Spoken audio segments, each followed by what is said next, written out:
خداوند کا کلام. یہ لفظ ہمارے سامنے کس بات کو رکھتے ہیں؟ حالانکہ آگے ایک انسان کا بیان ہے، اس کے باپ کا بیان ہے. اس بات کو ہمیشہ ذہن میں رکھا کریں کہ جب ہم کسی نبی کی بات کرتے ہیں تو نبی اصل میں خدا کی نمائندگی کرتے ہیں. کیا کرتے ہیں جی؟ خدا کی نمائندگی کرتے ہیں. اور یہ بھی جو مقدس یوئیل ہے یہ بھی خدا کا ایک نمائندہ. اور ابتدا ہی میں ان الفاظ کا درج کیا جانا اس بات کی علامت اور دلالت ہے کہ یہ کلام یا یہ جو باتیں اب آگے یوئیل کرنے جا رہا ہے یہ اس کی اپنی یہ اس کی اپنی نہیں ہے. خداوند کا کلام، وہ خداوند جو قادر مطلق، وہ خداوند، کیونکہ لفظ خداوند ہے اور اس کا ترجمہ جب آپ عبرانی میں کریں گے بڑی دفعہ آپ کو سکھایا بھی ہے. یاد ہے کسی کو؟ شاباش.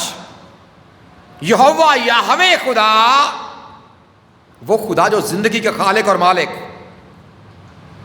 وہ خدا جو ابتدا سے انتہا تک، وہ خدا جو اول سے آخر ہے.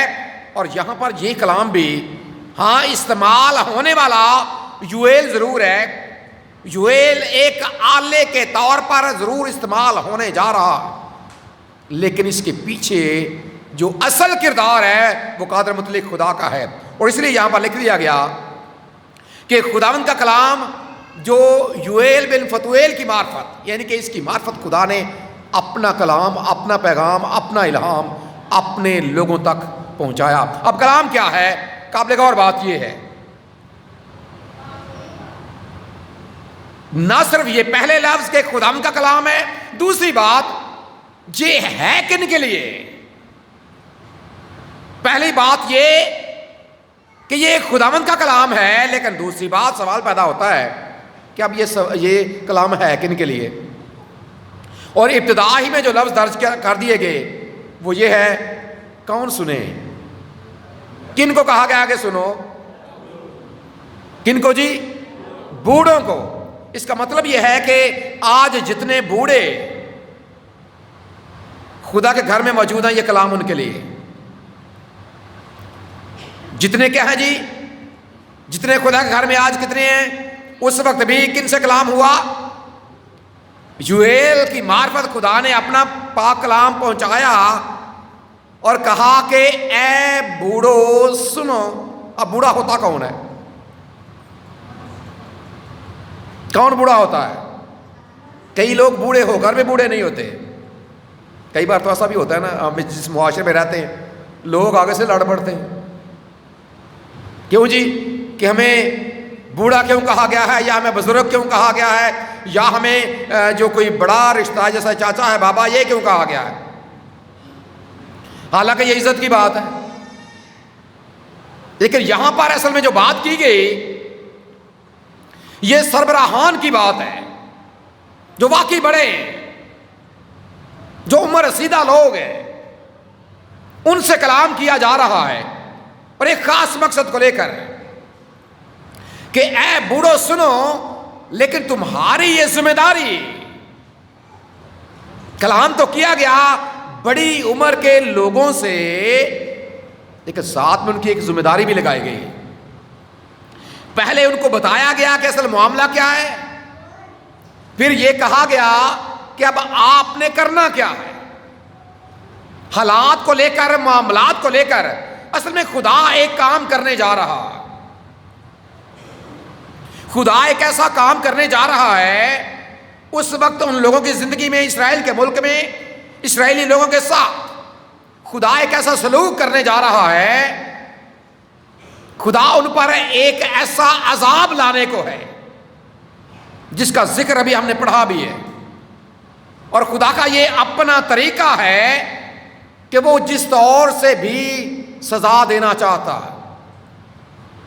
خدا کا اپنا طریقہ ہے کسی بھی چیز کو وہ مظاہر قدرت میں سے کوئی چیز ہو سکتی. خدا اکثر اوقات پانیوں کا استعمال کرتا ہے, خدا آگ کا استعمال کرتا ہے, خدا جانوروں کا استعمال کرتا ہے, خدا پرندوں کا استعمال کرتا ہے, خدا درندوں کا استعمال کرتا ہے, خدا حشرات کا استعمال کرتا ہے. اب یہاں پر جو جانور جس کا ذکر ہمیں یہاں پر لکھا ہوا ملتا ہے, کیا لکھا ہے جی؟ ٹڈیوں کا. ٹڈیوں کے بارے میں جانتے ہیں آپ؟ یہ ایک اڑنے والا حشرات. حشرات اسے کہیں گے, کیا کہیں گے جی؟ کیڑا مکوڑے کہہ لیں گے, انسیکٹ چلے, آج کل بچے انگلش تو کی سمجھتے ہیں, انسیکٹ چلے کہتے ہیں اس کو. یہ ایک چھوٹا سا پرندہ ہے, پرندہ ٹائپ ہی سمجھ لیں آپ اس کو, جانور ہے چھوٹا سا, ٹڈی جسے کہا جاتا ہے. اور پنجابی سے ٹوکا سمجھے, ٹوکا جنہوں چیزاں ٹوکدا ہے وہ جی, ٹڈا.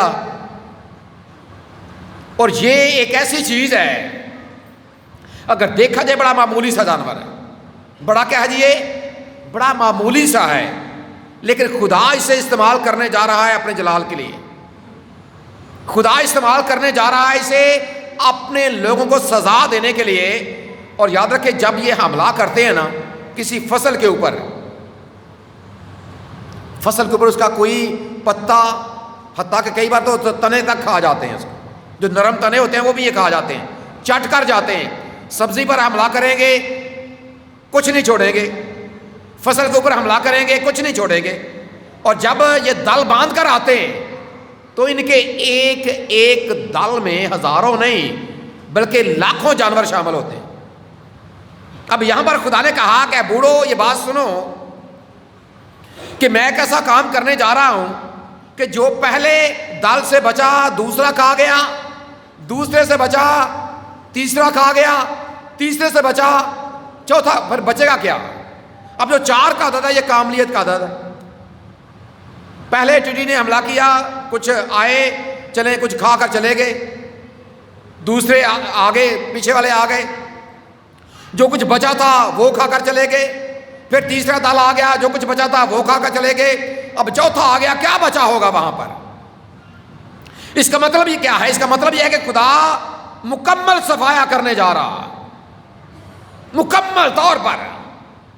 اور اب پہلے بوڑھوں سے کہا گیا کہ تم یہ سنو, اور نہ صرف سنو بلکہ سن کر تم نے ایک کام بھی کرنا ہے. تمہاری ذمہ داری میں ایک کام پر لگانے جا رہا ہوں, اور ذمہ داری یہ ہے کہ تم نے بتانا ہے کن کو؟ اپنی اولاد کو, اور پھر وہ اولاد اپنی اولاد کو, اور پھر وہ اولاد. 4 نسلوں کا یہاں پر بیان ہے. حملے کا بھی 4 بار ذکر, جو ٹڈی دل ہے اس کا بھی 4 بار ذکر ہے, اور اس کے ساتھ 4 نسلوں کا بیان بھی ہے. اور خدا بوڑھوں کی یہ ذمہ داری لگا رہا ہے کہ تم جو سمجھدار لوگ ہو, تمہاری ذمہ داری میں یہ بات شامل ہے کہ تم نے اپنی آئندہ آنے والی نسلوں کو یہ بتانا ہے کہ تمہارے خدا نے تمہارے ساتھ کیا کیا. کیا کبھی تم نے اپنے باپ دادا کے ایام میں ایسا سنا کہ ایسا ہوا کبھی؟ لیکن تمہاری یہ ذمہ داری ہے. اور اصل میں یہ جو پیغام ہے یہ ایسا نہیں ہے. بائبل کے ماہر لوگ یہ کہتے ہیں کہ اصل میں یہ, چونکہ کئی بار جب ہم کتاب مقدس کو سمجھتے ہیں تو اس کو سمجھنے کے لیے ضروری ہے کہ اصل بات تک جا جائے کہ طے والی بات کیا ہے. بظاہر تو یہ بات کی گئی کہ ٹڈی دل آئے گا, حملہ کرے گا, تمہاری فصلیں تباہ ہو جائیں گی. لیکن اصل میں جہاں پر یہ ہے, خدا کہتا ہے کہ میں تمہاری عدالت کروں گا. یہاں پر ویسے اگر دیکھا جائے تو جو تصویری رخ ہے نا, یہاں پر ٹڈی دل ہے اور 7 فصلیں ہیں, لیکن اصل میں یہاں پر جو ٹڈی ہے وہ ٹڈی نہیں ہے, اور جو فصلیں ہیں وہ فصلیں نہیں. اصل میں یہاں پر جو حملہ آور ہیں یہ اس وقت اسرائیل کے دشمن اور وہ غیر ملکی افواج ہیں جو ان پر حملہ کرنے جا رہی ہیں. اور اصل میں جس پر حملہ کیا جائے گا یعنی کہ جو فصل ہے وہ اصل میں اسرائیل کی قوم ہے. سو خدا اصل میں یہ سکھانا چاہتا ہے کہ تمہاری کارستانیوں کی وجہ سے، تمہارے کاموں کی وجہ سے، تمہاری بدکاریوں کی وجہ سے، تمہاری بت پرستی کی وجہ سے، تمہارے غیر معبودوں کے ساتھ تعلقات کی وجہ سے میں تمہیں یہ سزا دینے جا رہا ہوں کہ تم پر دوسری اقوام حملہ کریں گی اور تمہارا یہ وہ حشر کر دیں گی کہ تم یاد رکھو، تمہاری نسلیں یاد رکھیں گی۔ اور یہی پیغام اصل میں خدا نے اپنے بندے یوئیل کی معرفت اپنے لوگوں کو دیا کہ میں ایسا کرنے جا رہا، میں ایسا کروں گا۔ اور اصل میں یہ عدالت کی طرف بھی اشارہ کہ خدا کہتا ہے کہ میں عدالت کروں گا۔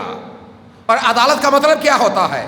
عدالت کا مطلب ہے کہ انصاف کیا جائے۔ اور ہمارا جو پاکستانی نظام ہے عدالت کی، جب ہم بات کرتے ہیں نا، کورٹ کی بات کرتے ہیں، کچہری کی بات کرتے ہیں، تو جب بھی آپ کسی کورٹ میں جاتے ہیں، کچہری میں جاتے ہیں، یا کسی وکیل کے چیمبر میں جاتے ہیں، یا جب آپ ان کی فائلوں کو دیکھتے ہیں تو اس کے اوپر ایک نشان بنا ہوا ہوتا ہے، نشان بنا ہوا ہوتا ہے۔ دیکھا کبھی کسی نے؟ جی کیا نشان ہوتا ہے؟ ترازو ہوتا ہے، ترازو۔ اور ترازو سے مراد کیا ہے؟ کہ تولے جائیں گے بھئی آپ۔ اس میں کیا ہوگا؟ اس میں تول کا نظام ہے۔ اور انصاف کا مطلب یہ ہے کہ پلڑے برابر، پلڑے برابر سے مراد یہ ہے کہ جو پھر درست ہوگا وہی فیصلہ کیا جائے گا۔ ہاں نشان ضرور ہے، ہوتا کیا ہے یہ ایک بالکل الگ بات ہے، یہ الگ بحث ہے۔ لیکن جب ہم خدا کی عدالت کی بات کرتے ہیں، وہاں پر کوئی ایسا معاملہ نہیں، وہاں پر کوئی ایسا، خدا نے کہا کہ میں ایسا کروں گا۔ اور اس کی وجہ کیا ہے؟ وجہ یہ ہے کہ گناہ کی مزدوری موت ہے۔ وجہ یہ ہے کہ خدا نے کہا تھا کہ اگر تم ایسے کام کرو گے، اگر آپ خروج کی کتاب پڑھ لیں، اگر آپ احبار کی کتاب پڑھ لیں، اگر آپ گنتی کی کتاب پڑھ لیں، اور خاص طور پر جب آپ استثناء کی کتاب کو پڑھتے ہیں، تو اس میں خدا بار بار اپنے لوگوں کے سامنے یہ بات رکھتا ہوا نظر آتا ہے کہ اگر تم میرے ساتھ وفادار رہو گے تو میں بھی تمہارے ساتھ وفادار رہوں گا، لیکن اگر تم میرے ساتھ بے وفائی کرو گے تو پھر میں تمہاری عدالت کروں گا۔ اور خدا نے یہ بھی وہاں پر کہا تھا کہ جو تمہارا دشمن ہے، اگر تو تم میرے وفادار ہو تو تمہارا دشمن ایک راستے سے آئے گا، 7 راستوں سے واپس بھاگ کر چلا جائے گا۔ لیکن اگر تم میرے وفادار نہیں ہو تو میں تمہیں ان کی غلامی میں دے دوں۔ اور اصل میں یہاں پر خدا وہی عدالت اپنے لوگوں کرنے، انصاف کرنے جا رہا ہے خدا، کہ جو تمہارے گناہ ہیں اس کی سزا تمہیں ملنے جا رہی ہے۔ لیکن اس کے ساتھ قابل غور بات کہ خدا سزا تو دیتا ہے، خدا گناہ کی برداشت نہیں کرتا، لیکن اس بات کے لیے ہم خدا کا شکر ادا کرتے ہیں۔ اور آپ جب ان انبیائی کتب کو پڑھتے ہیں تو ان انبیائی کتب کی یہ خوبصورتی ہے کہ جہاں پر خدا سزا کی بات کرتا ہے، جہاں پر خدا عدالت کی بات کرتا ہے، جہاں پر خدا اپنے قہر کی بات کرتا ہے، وہیں پر خدا ایک امید کا پیغام بھی دیتا ہے، ایک امید کا پیغام خدا دیتا ہے۔ اور ہر ایک انبیاء کتب میں آپ کو یہ بات ضرور ملے گی۔ اور ہم خداوند کی شکرگزاری کرتے ہیں کہ اس وقت خدا نے اپنے لوگوں کے ساتھ یہ کلام کیا۔ بے شک کلام سخت ہے کہ میں عدالت کرنے جا رہا ہوں۔ اب عدالت کا معاملہ انسان ڈرتا ضرور ہے کہ نہ جانے کیا ہو جائے گا، لیکن اپنے کاموں کا پتہ بھی ہوتا ہے کہ میں نے کیا کیا ہوا۔ اب خدا کے سامنے جب لوگ حاضر کیے جائیں گے، بظاہر تو یہ تباہی کا پیغام ہے کہ تباہ کر دیے جائیں گے، لیکن یاد رکھیں کہ اس کے ساتھ امید باقی ہے۔ یوئیل کے زمانے میں بھی ایسا ہوا، خدا نے ایسا کہا، ہاں خدا نے ایسا کیا بھی، خدا نے ان کو اسیری میں بھیج بھی دیا، لیکن اس کے ساتھ خدا نے امید باقی رکھی، امید کا پیغام دیا۔ اب یہ امید کا پیغام کیا ہے؟ ذرا ایک اور آیت نکالیں گے جی، دوسرا باب اور اس کی 12ویں آیت، کوئی بھی آپ میں سے یہ آیت بھی پڑھ دیجیے۔ لیکن خدا اب دیکھیں پہلے باب کا جو آغاز ہے وہ کیسے ہوا کہ خداوند کا کلام۔ اب یہاں پر بھی کیا لکھا ہے؟ خداوند، لیکن خداوند فرماتا۔ اس کا مطلب ہے کہ پہلے جو کچھ خدا نے کہا ہے، خدا نے اگر قہر میں اپنا پیغام سزا کے لیے، عدالت کے لیے دیا، لیکن خدا یہ بھی فرماتا اب خدا فرما کیا رہا ہے؟ کیونکہ خدا اب سزا کا اعلان کیوں کرتا ہے؟ سزا کا اعلان خدا نے اس لیے کیا کہ لوگوں کی زندگی میں گناہ پایا جاتا ہے، لوگ بت پرست بن گئے ہیں، لوگ اپنے خدا کو چھوڑ گئے ہیں۔ یہاں پر بھی معاملہ وہی ہے، خدا سزا کا اعلان کر رہا ہے، لیکن اس کے ساتھ اب یہاں پر خدا کیا فرما رہا ہے؟ جی پڑھیں ذرا۔ اب بھی، اور اب کا لفظ کیا سکھاتا ہے؟ کہ ابھی وقت ہے، ابھی وقت ہے کہ سدھار لایا جا سکتا ہے، ابھی وقت ہے کہ امید باقی، ابھی وقت ہے کہ خدا ٹائم دے رہا ہے، ابھی وقت ہے کہ خدا ڈھیل دے رہا ہے، ابھی وقت ہے کہ لوگ اپنی زندگی پر غور کر لیں۔ لیکن خداوند فرماتا کیا ہے کہ اب، جی آگے کیا ہے بیٹا؟ اب بھی پورے دل سے روزہ رکھ کے، آگے جی، گریزاری کرتے ہوئے میری طرف رجوع لاؤ، کسی اور طرف نہیں، میری طرف رجوع لاؤ۔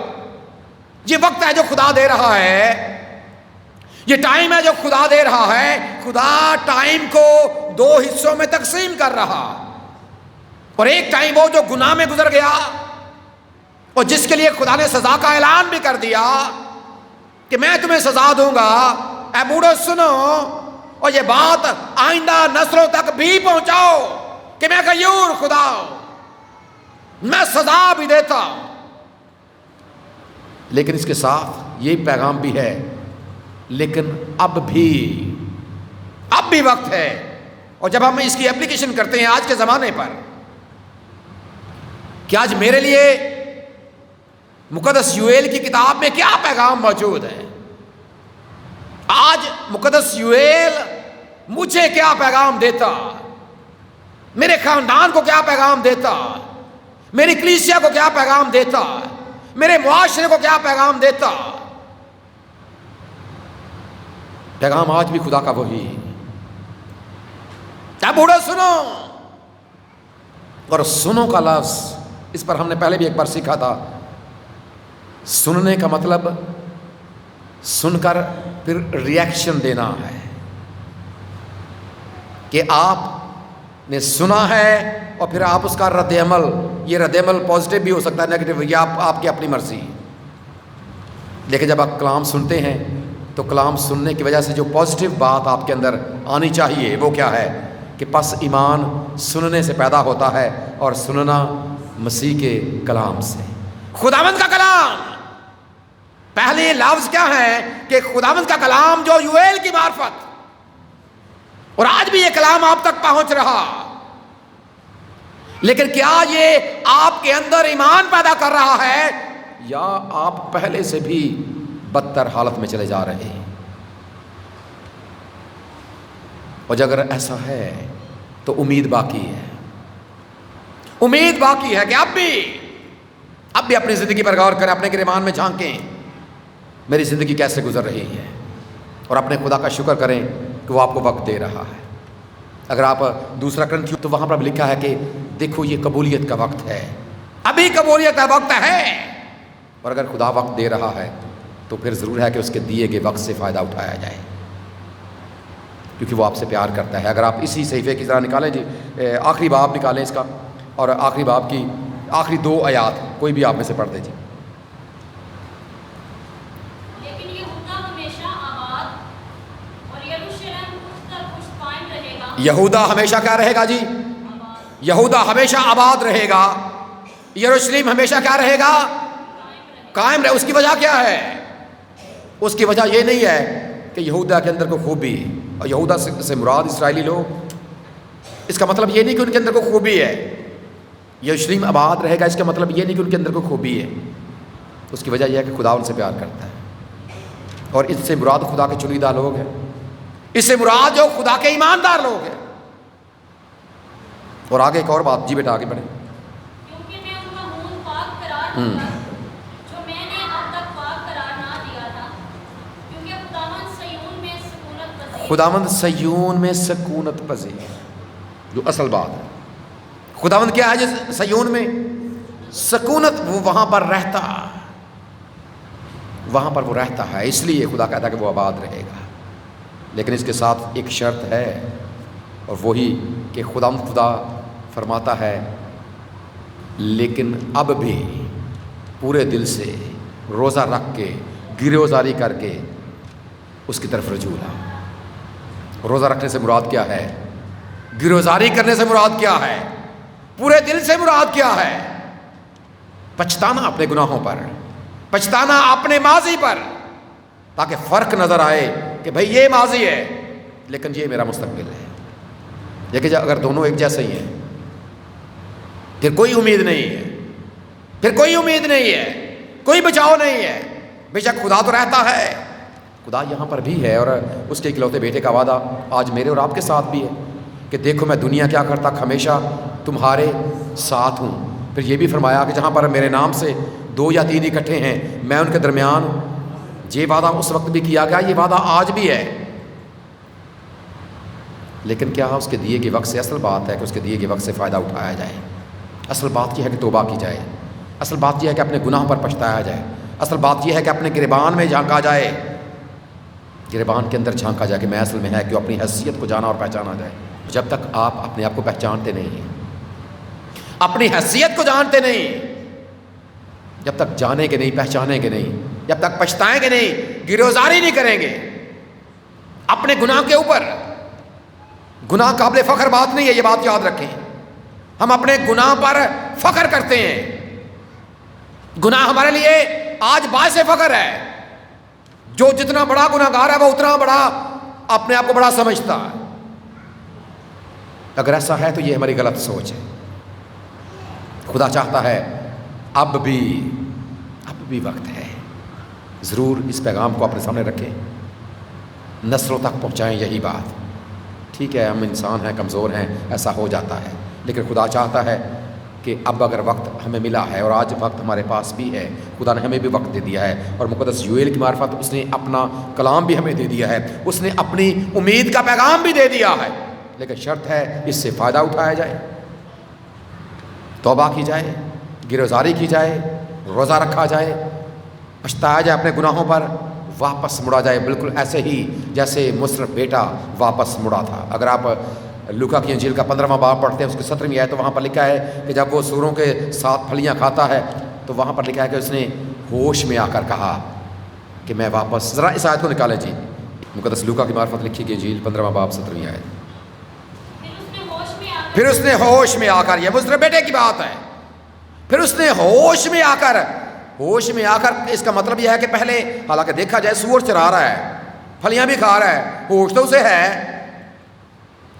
اسے ہے، لیکن یہاں پر جب لکھا گیا تو اس نے ہوش میں آ کر، ہوش کا مطلب یہ ہے کہ اس نے دوبارہ سوچا اپنے باپ کے گھر کے بارے میں۔ ہوش اسے یہ آئی ہے کہ میں کہاں پر ہوں، اور اگر ابھی تک زندگی میرے اندر موجود ہے۔ ہوش میں آ کر کہا، فیصلہ کیا کیا ہے جی؟ کہ میرے باپ کے بہت سے مزدوروں کا افراد سے روٹی، میرے باپ کے گھر میں کیا کچھ ہے اور میں یہاں پر بھوکا مر رہا ہوں۔ ہوش میں آ کر، اور آج وقت ہے ہوش میں آنے کا، آج وقت ہے اپنے خدا کے بارے میں سوچنے کا، اور آج وقت ہے واپسی کا ارادہ کرنے کا، آج وقت ہے یو ٹرن لینے کا۔ یہ وہی بیٹا ہے جو ایک وقت گناہگار بن کر اپنے باپ کے گھر سے نکل آیا، اب ہوش میں آیا ہے تو واپسی کا ارادہ کر لیا۔ اگر زندگی کے کسی موقع پر، اگر آپ بھی اسرائیلیوں کی طرح، اگر آپ بھی اپنے باپ کے گھر کو چھوڑ چکے ہیں، آج ہوش میں آنے کی ضرورت ہے، آج واپسی کا ارادہ کرنے کی ضرورت ہے۔ ہو سکتا ہے بظاہر آپ واپس ہیں، لیکن اگر اندرونی طور پر نہیں ہے تو یہ بات خدا کو قابل قبول نہیں ہے، کیونکہ انسانوں کو تو آپ متاثر کر سکتے ہیں، لیکن جو خدا ہے وہ ہمیشہ انسان کے کہاں پر نظر کرتا ہے؟ دل پر نظر کرتا ہے، وہ آپ کے اندر سے جانچتا اور پرکھتا ہے۔ اور آج خدا نے آپ کو وقت دے دیا ہے کہ اب بھی وقت ہے سامنے آئیں، گناہگار ہونے کا اقرار کریں اور اپنی اس حیثیت کو، مصر بیٹا بھی بحال ہو گیا تھا ایک بیٹے کے طور پر اور ایک بیٹی کے طور پر، اور خدا چاہتا ہے کہ آپ بھی، اور مقدس یوئیل کی معرفت یہی امید کا پیغام آج ہمارے سامنے بھی ہے، واپس آئیں کیونکہ ہمارا خداوند ہمارا انتظار کر رہا ہے، اور اس لیے اس نے ہمیں زندگی دی ہے کیونکہ وہ نہیں چاہتا کہ ہم ہلاک ہوں، بلکہ وہ چاہتا ہے کہ سب کی توبہ تک نوبت پہنچے اور توبہ کر کے ہم خدا کے اس پیغام کو اپنے دل میں رکھ کر واپس آ جائیں کہ خدا نے ہم سے محبت کی ہے اور ہماری خاطر اس نے اپنا اکلوتا بیٹا دیا ہے، اور ہم اس اکلوتے بیٹے پر ایمان لا کر ہلاک نہ ہوں بلکہ ہمیشہ کی زندگی کے وارث بن جائیں۔ ہمارا خدا اس پیغام کے وسیلے سے ہم سب کو برکت بخشے، آمین۔